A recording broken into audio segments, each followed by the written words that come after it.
Hello friends and welcome back to my channel. Today we're going to be looking at a fascinating and complex shift in education with the rise of generative AI. I am currently an academic integrity officer and have been grappling with the idea of, well, what constitutes originality of student outputs in the age of generative AI? One particularly insightful paper that's helped my thinking that I've read recently is called GenAI et al.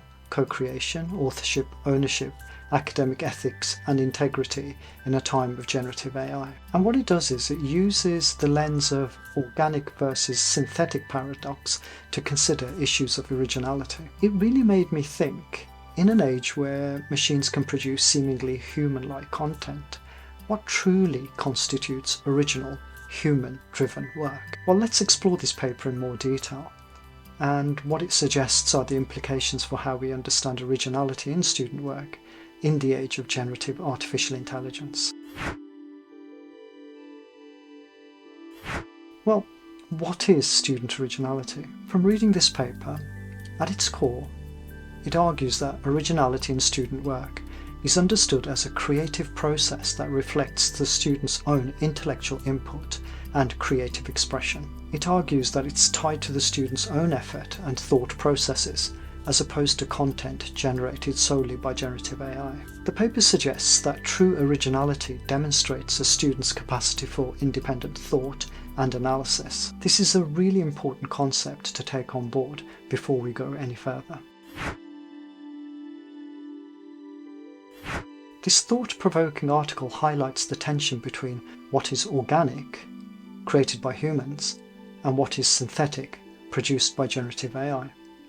This paradox is central to understanding the challenges we face in maintaining academic integrity. The paper introduces the organic versus synthetic paradox to examine the generation of information in academic contexts. Historically, academic work has been in the realm of organic information that's been processed and interpreted by human intellect. Now we are confronted with synthetic outputs from generative AI, which can sometimes blur the lines of what is authentically human created. Therefore, within this paradox, originality in student work can be understood as the demonstration of their own organic intellectual input, creative expression, and genuine understanding, and that's distinct from the synthetic outputs of AI.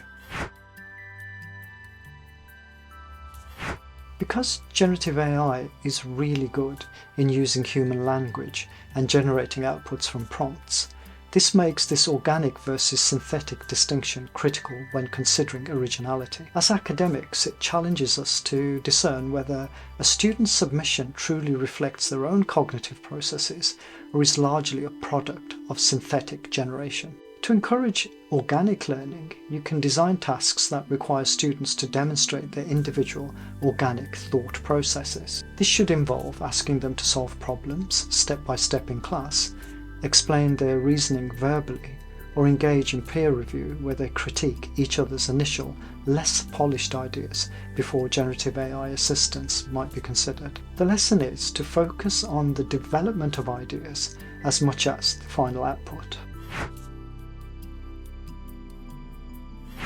Given the rise of synthetic content, the paper stresses the need to verify the organic human contribution to academic work. This verification is essential to ensure that originality remains a cornerstone of academic integrity. So how can you do this? Well, you could incorporate assessment methods that make it easier to evaluate the student's unique, organic contributions. So consider requiring students to maintain a research journal or log detailing their thought processes, the challenges they encountered, and how their ideas evolved. For assignments involving generative AI, ask them to clearly articulate their prompts and how they critically evaluated and refined the generative AI-generated content to reflect on their own understanding and analysis of that material.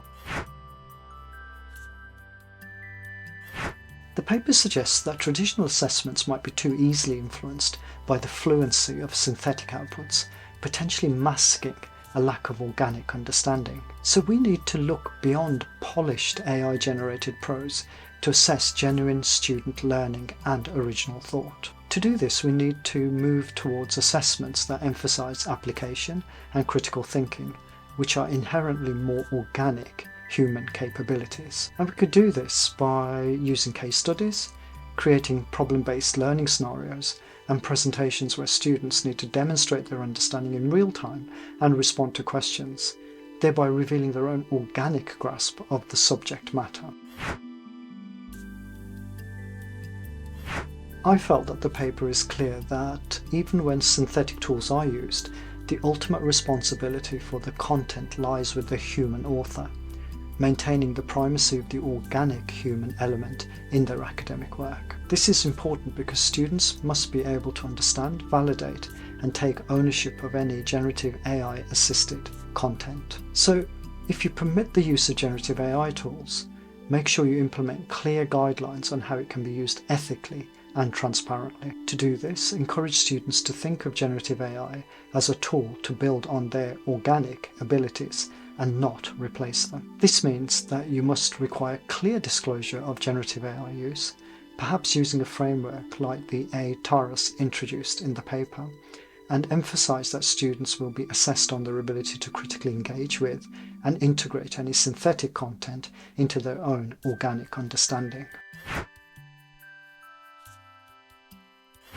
So to summarise, when considering the organic versus synthetic paradox and originality in student work, remember that originality in essence reflects the student's organic intellectual contribution and creative thought, and this is distinct from synthetic generative AI outputs. We must also develop strategies to verify the organic human element in academic submissions. Also, assessments should aim to evaluate genuine organic understanding and not just the fluency of synthetic content. And students should bear the responsibility for ensuring that any synthetic elements are ethically integrated into their own organic work. By focusing on this organic versus synthetic paradox, we can better understand the challenges generative AI presents and develop more effective ways to foster and assess genuine originality in student work. This is why I really like this paper. It's also about ensuring that the organic brilliance of human intellect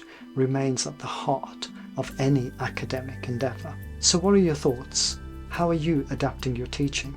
Does the organic versus synthetic paradox help you in your thinking? Let me know in the comments section below. And don't forget to like this video and subscribe for more discussions on the future of higher education. I've also provided a link below to this really good article, and I'd really encourage you to read it and apply its messages in your teaching and practice. So thank you for watching, and I look forward to seeing you next time. Bye.